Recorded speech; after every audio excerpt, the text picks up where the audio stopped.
What we've said about Job is that there are two plots very skillfully woven together, one in heaven, one on earth. Both consist of debates. And I've already spoken about the heavenly debate between God and Satan. And the debate was whether there's anybody on earth who loves God for his own sake and not for the blessings he can get out of God. Now that's one plot. And the key to the tension, every good drama has a tension. The key to the tension is that Job and his friends don't know about this wager in heaven and never do find out. Right at the end of the book, they're still not told about this wager between God and Satan over poor Job. He is the victim in a sense, the piggy in the middle between the two of them. And he never knows that. And that builds up tension in us because we want to tell Job why it's happening. And, if we'd been there and we knew this, we'd certainly tell him. But they didn't know this, so they had to try and find their own answer to the problem. Which brings us to the other plot, which is the debate that goes on earth between Job and his friends. Why is he suffering so much worse than other people? They are sure Job must be sinning badly, secretly. But Job is quite sure he's not sinning secretly. And he protests his innocence. Now, we know who's right, but they didn't. And that builds up the tension when you know something that people in the actual drama don't know. So in any particular case of suffering, none of us knows the whole picture. But it's asking these questions, the book of Job. Isn't all religion materially based? And isn't all suffering morally based? Those are the questions. But the real question is not undeserved suffering. The real question is a question of faith. The real question is, can you go on believing in a good God when everything's going wrong? That's the real question. And that's a question that boils down to whether you trust God, whether you really believe in him. It's easy to believe in God when you're blessed and when things go right. But can you go on believing in a good God when things are terrible? That's the real question. You see, what was Job's greatest agony? What was his greatest pain? Well, he certainly had lots of physical pain, but that wasn't the real problem. Man can cope with physical pain. Was it social pain?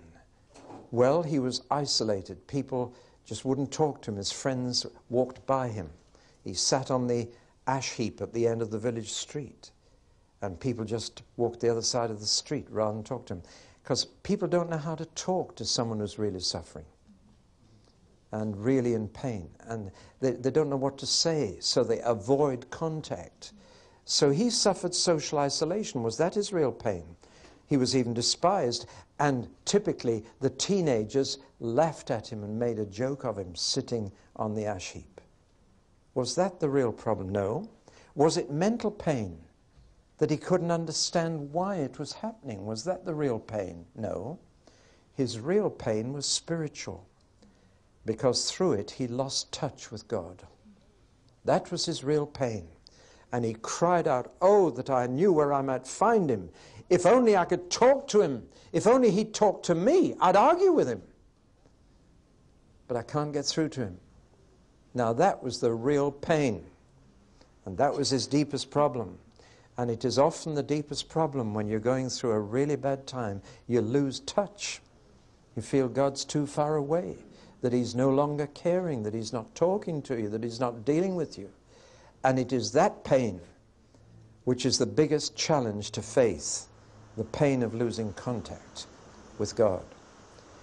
Now, in the prologue, we have 4 characters, 5. We've got God, who is called Yahweh, the Jewish name for God, and he initiates the whole series of events by challenging Satan.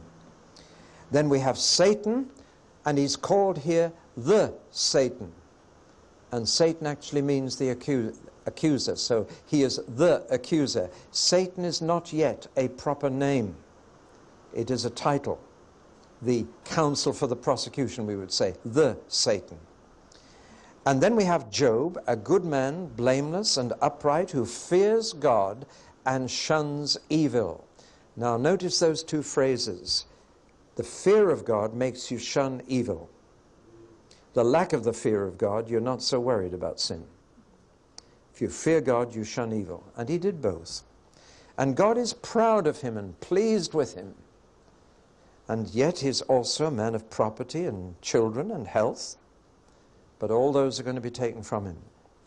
Then we have Job's wife. I'm not sure how to talk about her without being chauvinistic. She's called a foolish woman. That doesn't mean that she was lacking upstairs, but it means that she was insensitive. And she surely was. She tells him to commit suicide.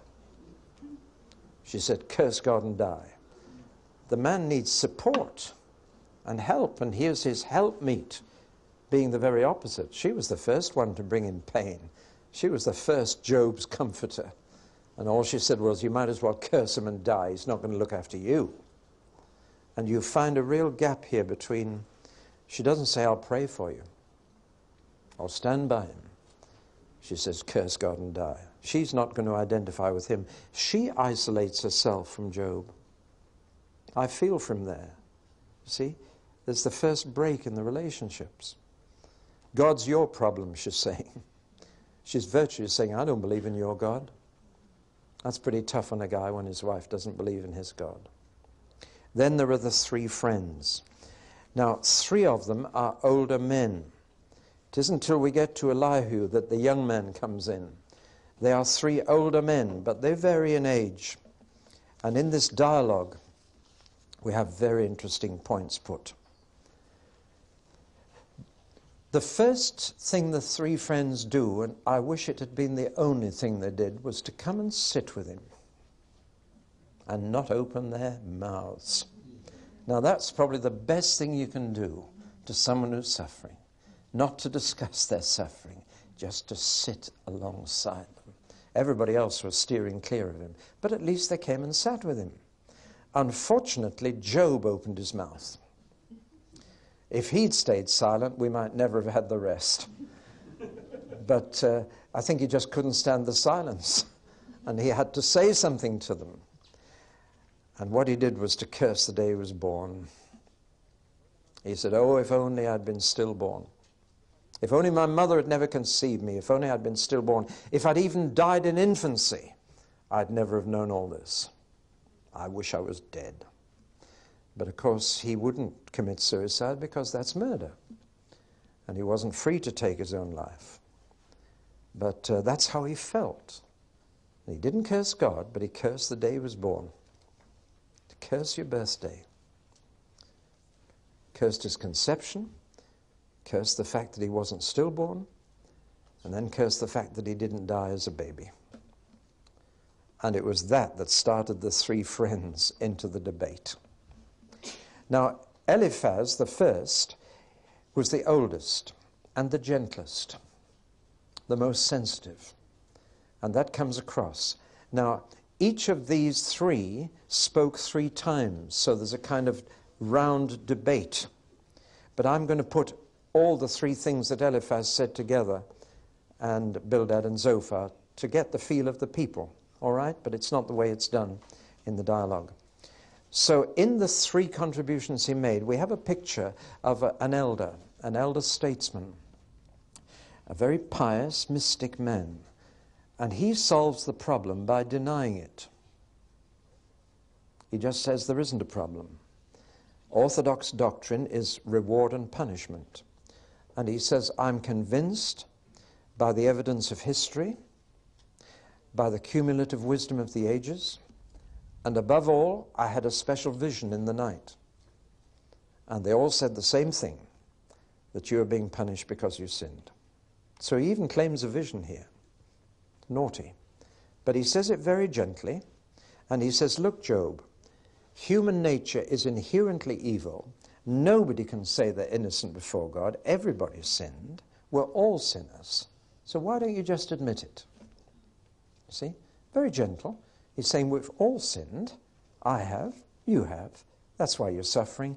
So admit it, and God will get you out of it. So man, he says, brings trouble on himself, and suffering and sorrow are part of life. So Job says, but why am I suffering more than others? And Eliphaz says, well, suffering is good discipline. It's God's way of making you a better person. Have you heard this kind of thing? And it's to be accepted in humility. And as soon as we accept the discipline in humility, we'll prosper again, we'll be healthy again. And there's a kind of gentle, pleading tone. He says, just say you're sorry, and all's well that ends well. Very nice, calm, gentle advice. But I'm afraid Job doesn't take it. So he gets a bit stronger. And he says, your insistence on innocence is in fact obstinacy. In fact, he accuses him then of irreverence and undermining religion. He resents his lack of response, and his sympathy gives way to sarcasm. Sarcasm is a dangerous thing. That gives way to scorn. And he repeats his belief in the depravity of human nature. And so he speaks about the total depravity of human nature. That's the explanation. We're all totally depraved, all of us, so you can't grumble about the suffering. And the wicked won't prosper, or if they do, they won't be happy. Now, you see how he rationalizes? He says, wicked can't prosper, but he said if they do, they can't be happy with their riches. I'm sure of it. It's all forcing experience into doctrine.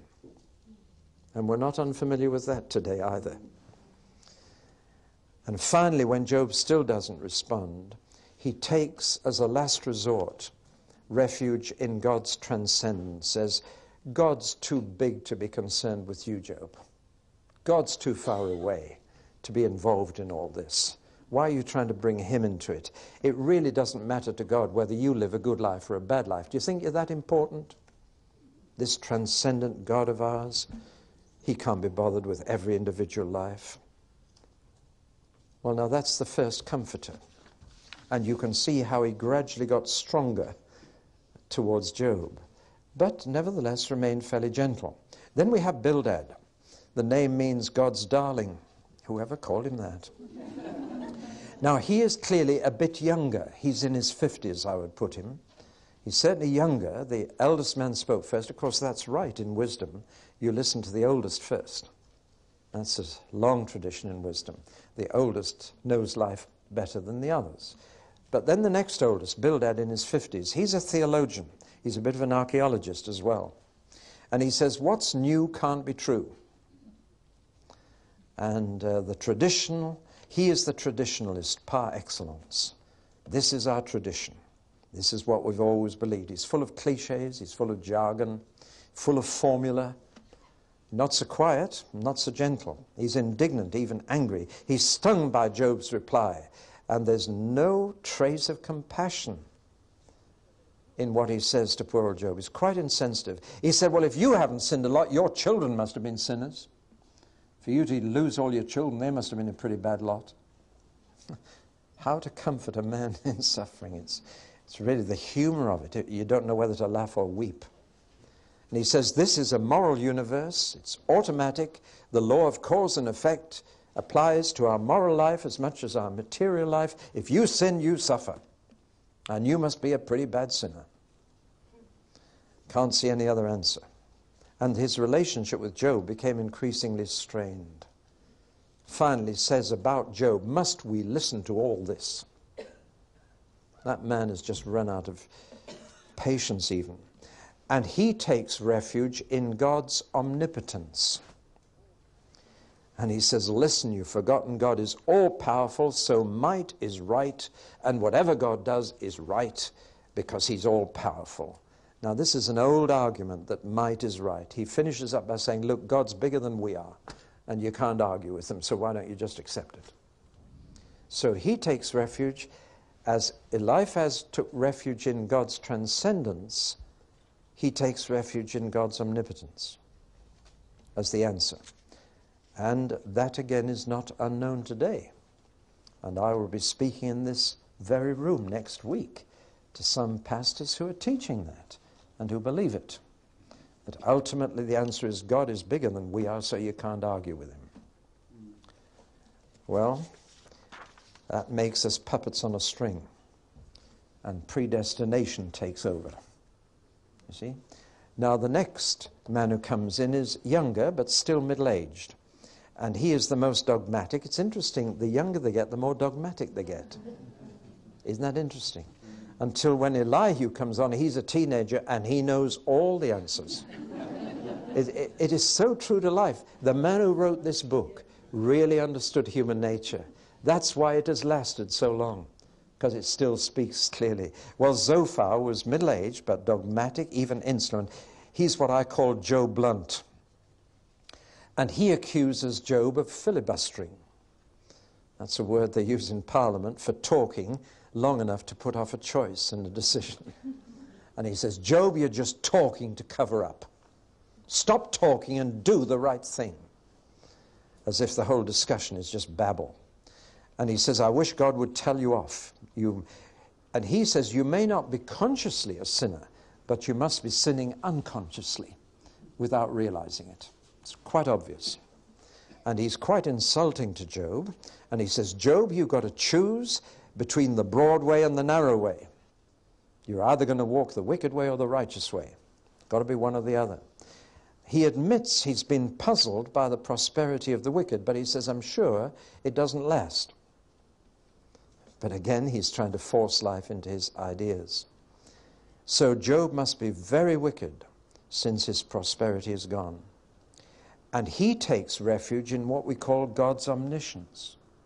And he says God knows everything, so he knows the sins you are not conscious of. So each of these men takes refuge in a doctrine about God. Do you follow that? And that's where many arguments go today. And people take refuge, well, God must be like this, so that's the answer. It's not always the answer. Well, he says God even knows things about you that you don't know about yourself. Mind you, Zophar seems to claim to know everything as well. It's interesting how they each take refuge in an aspect of God that they think they share. Well, they all have shared the same basic belief, and they are all trying to force the facts to fit their faith. And that's a dangerous thing to do. And that's why they take refuge in doctrine. They say, well, it must be true because this is what the doctrine is. And they are forcing facts to fit their faith. And that's what we call bigotry. When you force persons to fit doctrine. Now, we need to have clear doctrine and hold it firmly. But we need to be careful how we apply it to individual cases. Do you follow me? Sometimes it may be true, but not always. As I've said already, it is sometimes true to say you are not healed because you don't have faith. It is sometimes true. But you need the wisdom to know when that's true and when it's not true. If you turn that into a doctrine that everybody who has faith has perfect health, and that's a common doctrine today and it's preached all over the world, that's become bigotry. And it becomes hurtful where it is not true. And you force the person to fit the faith, the facts to fit the faith. But we ought to face facts.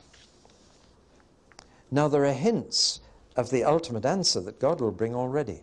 When we look at Job, altogether he makes 10 speeches. 3 to Eliphaz, 3 to Bildad, 3 to Zophar, and 1 to Elihu. And when you put all his speeches together and study them, God is responsible, he says, for my suffering.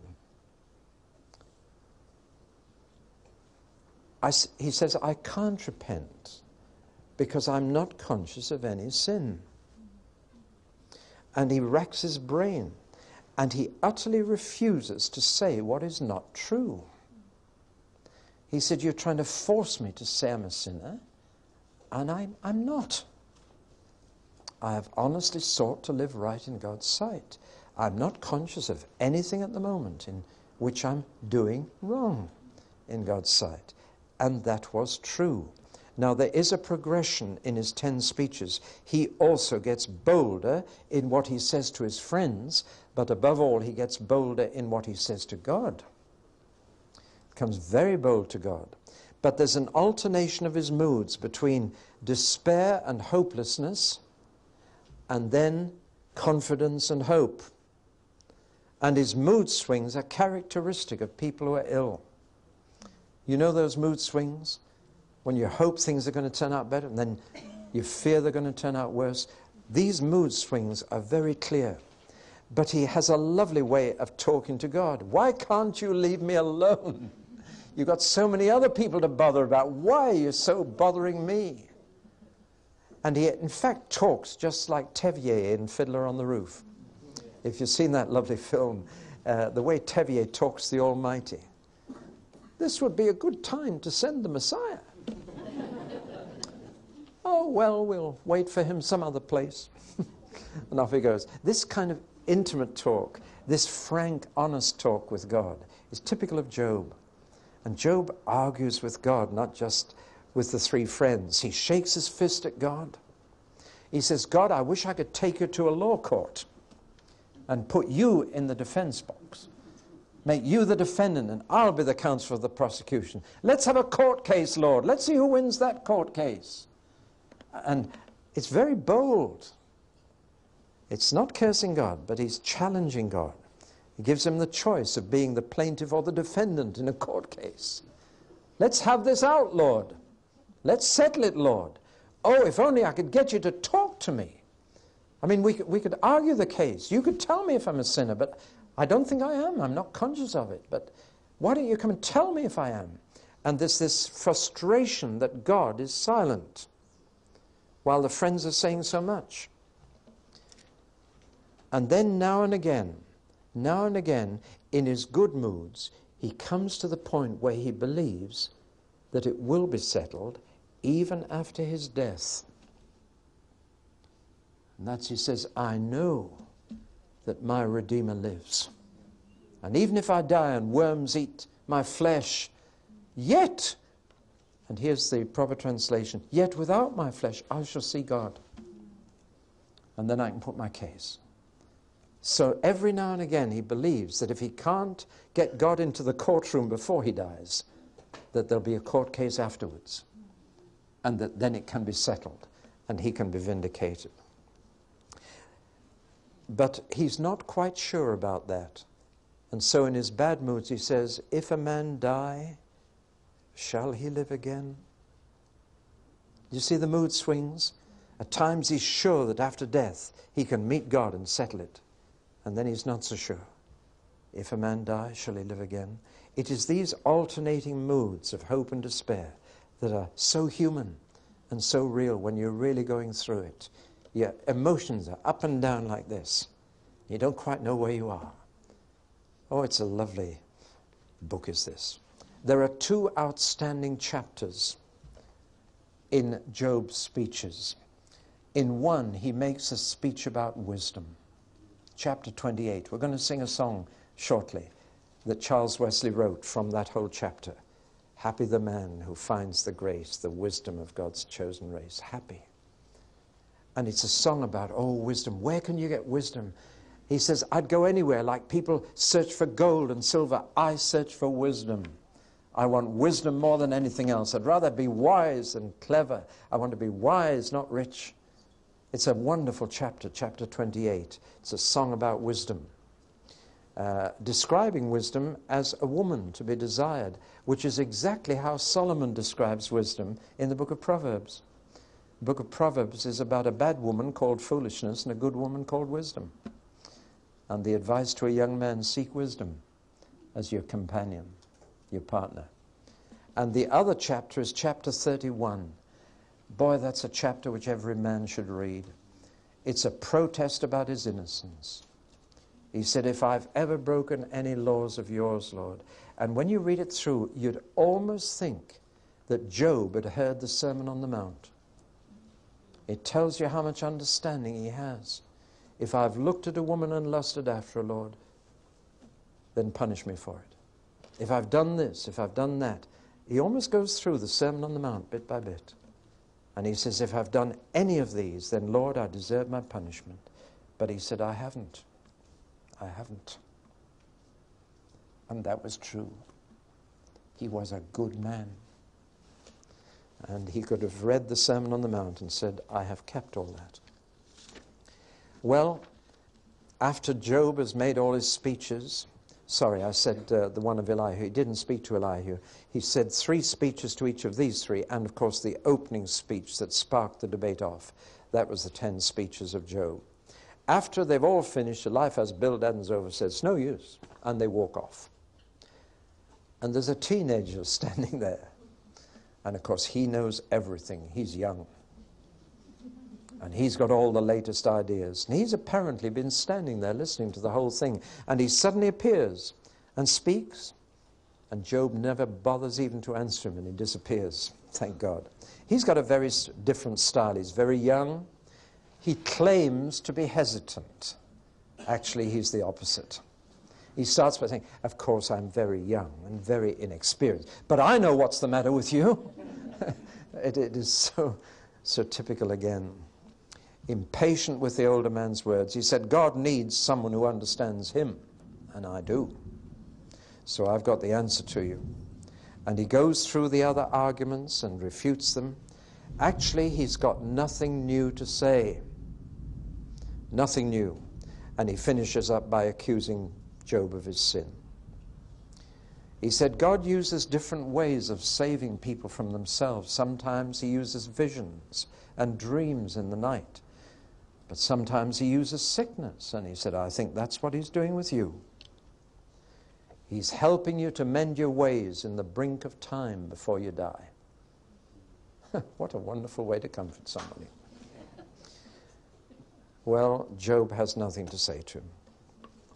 And so finally, Elihu goes too. Now then, the thing is that in fact, the 3 friends were not altogether wrong, as we're going to find out. They were wrong in applying this simple piece of wisdom, whatever a man sows, that will he also reap. They are wrong in applying it rigidly to every situation. But their appeal, you remember life has appealed to God's transcendence, that he's bigger than we are, that he's far away. Bildad appealed to his power. Zophar appealed to God's knowledge of everything. They were half right, as Job will now find out. But now, Job is arguing with God himself. And we come to the final round, as it were. Round 1, God talks to Job as the creator. And he reminds Job who he's talking to. And I love this bit. I enjoy reading it. Maybe there's a bit of sadism in me, but I just love it. Then the Lord answered Job. Now, Job had asked God 36 times to talk. So God talks. And very quickly, Job wishes he didn't. The humor here is beautiful. The Lord spoke out of the storm. Who is this that darkens my counsel with words without knowledge? Brace yourself like a man, and I will question you. And you shall answer me. Where were you when I laid the world's foundation? Tell me if you understand. Who marked off its dimensions? Surely you know. Who stretched a measuring line across it while the morning stars sang together and all the angels shouted for joy? Have you comprehended the vast expanses of the earth? And poor Job is beaten down to this size. I mean, if you're really going to ask God to talk to you, it's God who'll talk to you. And he's your creator. And he's the one who made the whole universe. Who are you to demand that I should answer your questions? You answer mine. And of course, Job can't answer them at all. And the questions that God just, more than 36 questions God asks, they teem out. Can you bring forth the constellations in their seasons? Do you know the laws of the heavens? Can you set up God's dominions over the earth? Can you do this? Can you do that? Does the rain have a father? Who fathers the dew? From whose womb comes the ice? Have you entered the storehouses of the snow? question after question after question to remind Job that he's not God. And that's just too much for Job. And Job says, I am unworthy. How can I reply to you? I put my hand over my mouth. I spoke once, but I have no answer. Twice, but I will say no more. What's God's reaction to that? Brace yourself like a man, I will question you. Would you discredit my justice? Would you condemn me to justify yourself? And that God put his finger right on the spot. Because Job had a weakness here, which we all have. We'd rather be in the right and prove God to be in the wrong. What incredible impudence. And people say, why did God allow this? Why did God do that? They're saying, if I were God, I'd make a better job than he does. I could run the universe better than he does. Why should he do this? And why should he do... They're trying to say, I'm in the right and he's in the wrong. How dare we say that to God? That is just sheer cheek. And so now, in the second round, God doesn't talk about himself as creator. He talks about two of his creatures. And this proves that God has a sense of humor. He says, Job, have you ever thought about the hippopotamus? Or the crocodile? Why do you think I made them? You know, it is almost laughable, isn't it? I mean, that the answer to this great question about life is the hippopotamus. You know? Have you ever thought about the hippopotamus? I mean, it's one of the funniest creatures there is. And the crocodile, why on earth did God create the crocodile? I don't understand that. I mean, its brain is the size of your thumbnail. It's one of the reasons you can't train a crocodile. It operates purely on instinct. Why on earth did God create that? And why does God talk so much about the hippopotamus and the crocodile? He's saying, Job, you just don't understand me. Because I made the hippopotamus. You don't know why I did that, do you, Job? It is just so humorous. And Job is already battered into the ground, but this just finishes him off. Can you understand why I made such creatures? You don't even understand the animal world, never mind the moral world, Job. Job, why are you trying to argue with me? And Job finishes up. Then Job replied to the Lord, I know that you can do all things. No plan of yours will be thwarted. You asked, who is this that obscures my counsel without knowledge? Surely I spoke of things I didn't understand. Things too wonderful for me to know. You said, listen now, and I will speak. I will question you, and you shall answer me. My ears had heard of you, but now my eyes have seen you. Therefore, I despise myself and repent in dust and ashes. But what's really happened? He's back in touch with God again. That's what's really happened. That was his real problem, that God was far away and not talking to him. And now he's back in touch.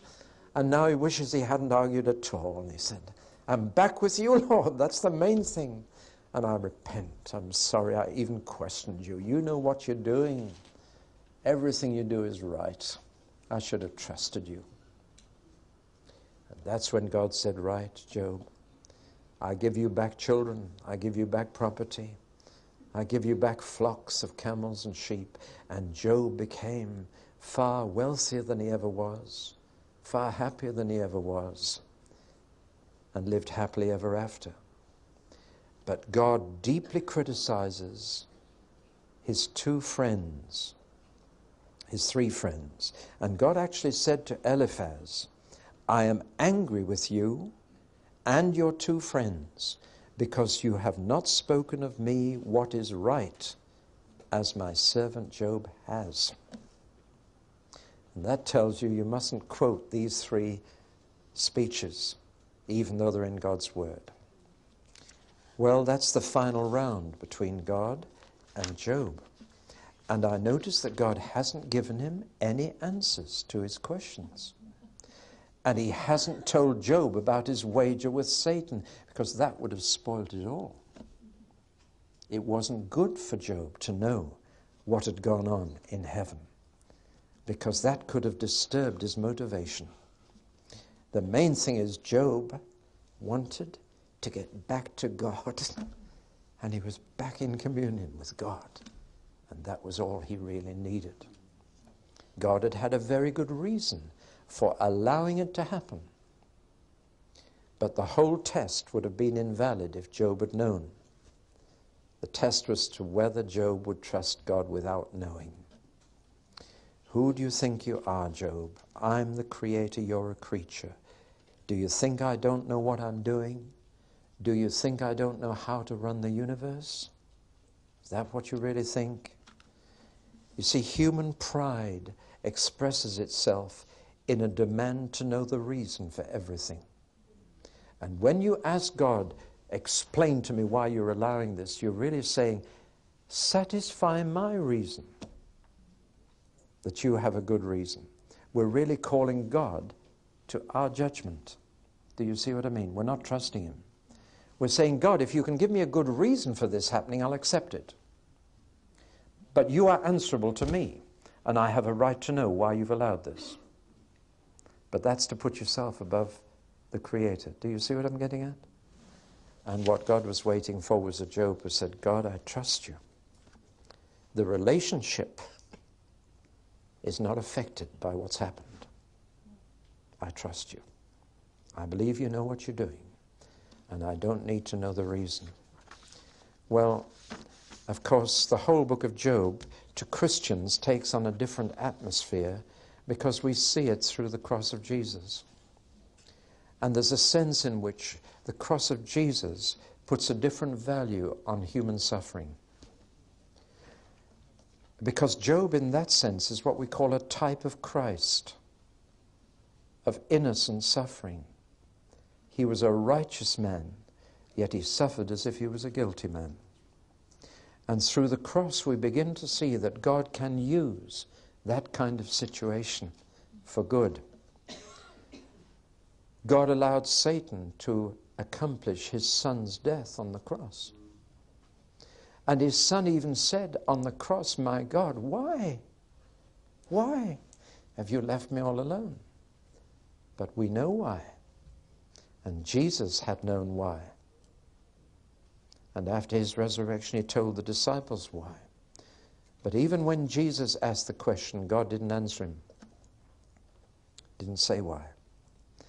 And it means that under the pressure of crucifixion, under the pressure of the pain, even the Son of God lost touch with the reason for what he was doing.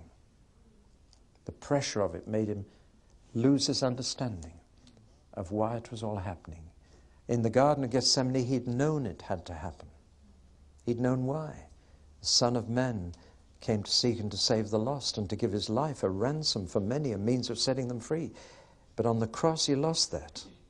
That's the real humanity of Jesus, that he didn't understand what was happening and God didn't tell him. But we know that it was all true. In the Greek version of the book of Job, an extra verse has been added by a different hand.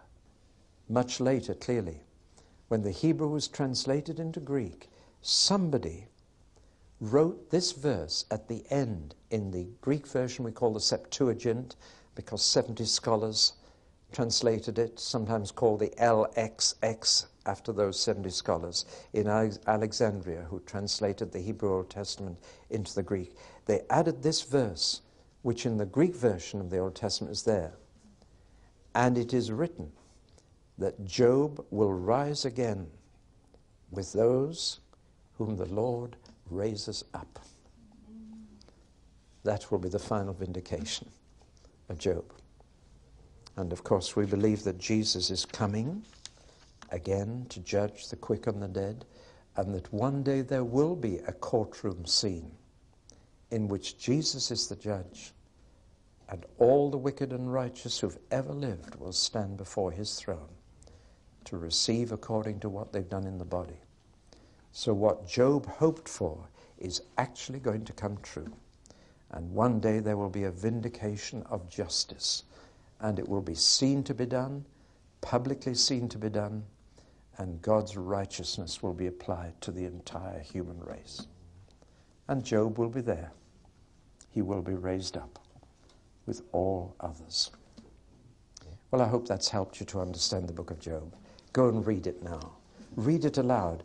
Get a little group together and read it as a drama and give the different people the different speeches, and then you'll get the interplay of all these. But finally, the most important round of the debate was the round between God and Job, when Job came back to God and said, I don't need to know as long as we're talking again. Amen.